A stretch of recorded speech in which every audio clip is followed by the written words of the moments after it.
Now, Oviva Therapeutics, our company, was founded with a mission to correct this historic inequity. And we've really taken the lens that our ovaries are the seat of health and well-being in women. As a means to address this, we are looking to extend ovarian function by intervening on the ovarian reserve, and I'll explain that in a few slides. And in doing so, we're targeting the anti-Müllerian hormone axis to preserve ovarian reserve, extend function of the ovaries, and in doing so, extend health span in women.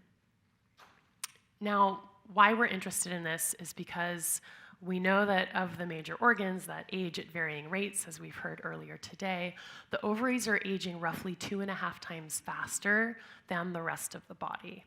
And not only that, but they undergo this precipitous decline. I realize I don't have a laser pointer. And this one isn't quite working. I'll gesture. We have this precipitous decline that the ovaries experience between roughly ages 35 and 50 for women. And what this means in part is because you have that short time frame this happens under, and because hormones are so important for our overall health and well-being, is we see these very erratic symptomology for most women as that rapid decline occurs, rather than the gradual decline that we see for most of the other major organs in the body. And we know that this puts women at a distinct disadvantage for a variety of reasons. I know Steve Horvath is speaking, I think tomorrow, I forget when it is, but this first line is data out of his lab that shows that hormonal changes associated with menopause actually accelerate cellular aging in the rest of the body by roughly 6%. Not only that, we know that ovaries, or the decline of our ovaries and the onset of menopause is also associated with a significantly increased risk of cardiovascular disease, increased risks of osteoporosis, sleep dysfunction, immune dysfunction, sexual dysfunction, changes to hair and skin that are generally not positive, not to mention the dysregulated glucose metabolism that many women experience. So on the whole, there's a lot of disruption that happens systemically for women, and what this also means is that women are experiencing a much lower quality of life as they approach menopause and then afterward. Now, I do think it's worth mentioning here, because obviously menopause has become more of a topic of conversation in the United States in the last, 12 to 18 months maybe. And there's an emerging narrative about how it's really empowering for women, and they're at this new chapter where they can really claim sort of the wisdom that age brings them. And I want to say that I don't think menopause itself should be the enemy. I think that what you're looking at on the screen here, this constellation of negative health impacts of the decline of our ovaries, is really the problem. It's not menopause itself, which actually many people don't know is a single day. That's 12 days, 12 months from the date of your last period. Anything before that's premenopausal, anything after that is postmenopausal. So menopause is your one day, fun fact for the room. And it's not menopause that's the enemy, it's that we have negative health outcomes that accompany that we're trying to address here. So interestingly, we also know that ovarian health and function is linked to longevity. So women who go through menopause later tend to have longer lifespans, and those who go through menopause earlier tend to have shorter lifespans. Now, interestingly, this has also been somewhat recapitulated in, in an experimental model in rodents, wherein young ovaries were taken out of young animals, transplanted into older animals, and this allowed for lifespan extension in those older animals by 6 to 11%, with the relative extension of lifespan directly proportional to the relative youth of the ovaries transplanted. So this evidence supports the notion that the health and function of our ovaries is inherently linked not only to our longevity, but also our well-being.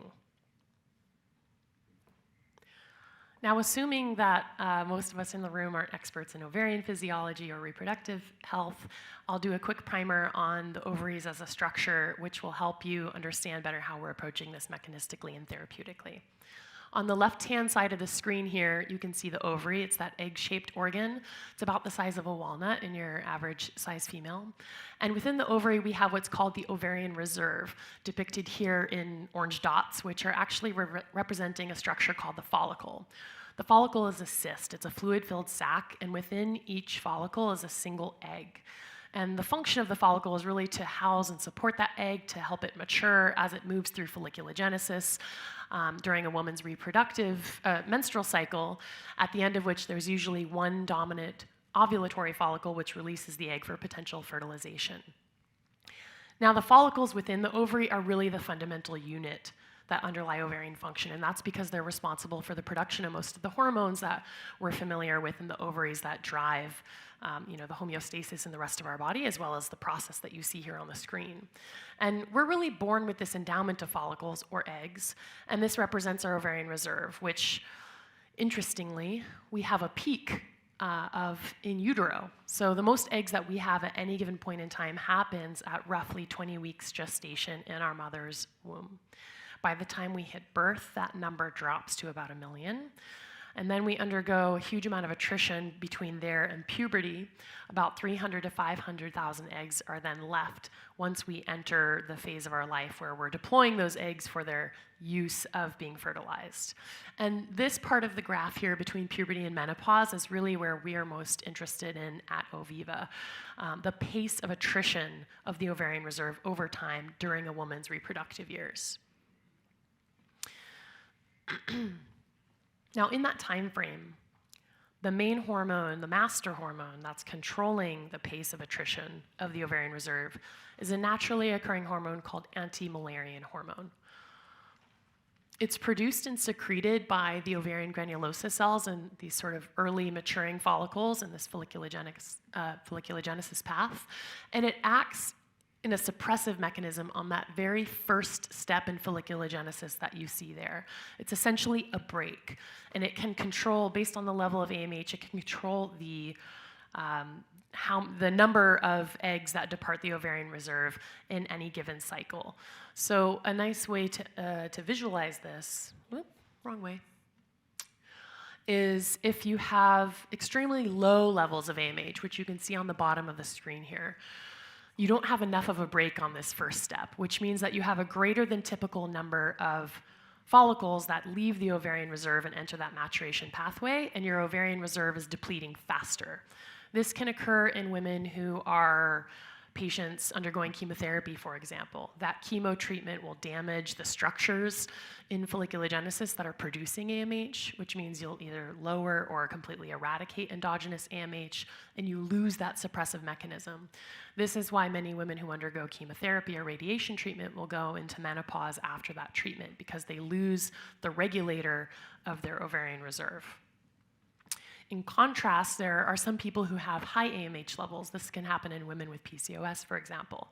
And when you have high AMH, you have a smaller number of eggs that are leaving the ovarian reserve and going through that maturation pathway over time. So the therapeutic that we're developing at Oviva is a recombinant form of this naturally occurring hormone. Now, this is no easy feat. There have been many people who've tried to do this in the past and failed. And I'll speak a little bit about the molecule and tell you why that is. So I mentioned already it's produced and secreted by those ovarian granulosa cells, and it comes out as this dimer, these two pieces here, pro-AMH. But in order for it to become active, that has to be cut. And the remaining 4 pieces, which you can see in pink and orange here, must remain in non-covalent association with each other in order to recruit and bind to their dedicated receptor and initiate the downstream signaling.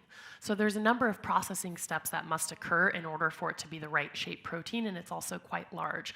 And this has really limited translation around this hormone, really making it one of the last women standing, so to speak, in terms of reproductive hormones that have seen translation. Obviously, we know there's oral contraceptives, there's drugs that are used for IVF, there's hormone replacement therapy. Nobody has developed AMH as a therapeutic to date. Now, our scientific co-founder, David Pepin, and Pat Donahoe, our other scientific co-founder, have really moved the field forward in a significant way by introducing engineering that allows for not only the production of this, but also the purification of this protein at a scale that's reasonable for translation. And that's the IP that we're moving forward with within Oviva to translate this.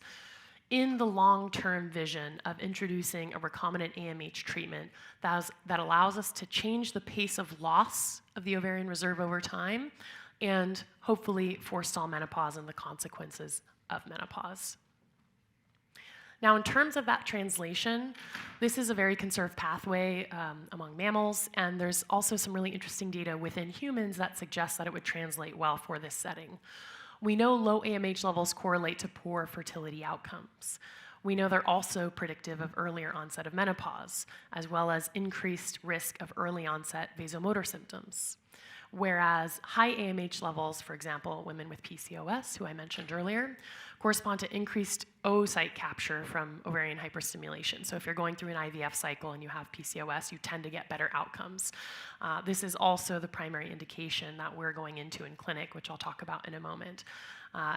So this really bodes well for that strategy, and also for the fact that AMH really is important not only in modulating ovarian reserve, but also fertility outcomes and menopause. Now, as one of the only therapeutic biotech companies in the women's health space, there is quite a long journey ahead, in large part because there's such a dearth of data that's been persistent for so many years. But that being said, we have charted out what I think is a really thoughtful and rigorous, meaningful path to get us to that long-term goal. As you can see, our little blue hair runner who's reducing her mortality with her daily runs is here on the journey. We've done a lot of the important validation from the chemistry and manufacturing standpoint with some primate work that we've done, some preclinical work that we've done, and this is carrying us into clinic for this population of women that have a high unmet need around poor responders to in vitro fertilization. And I'll talk about that in a little bit more detail on the next slide.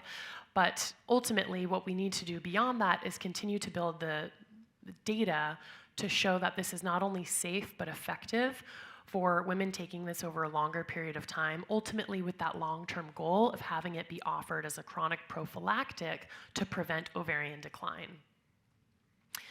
Now, that first step is really to establish proof of concept in a more short-term indication where we can really demonstrate clear endpoints and efficacy and, of course, safety in a patient population that does have high unmet need.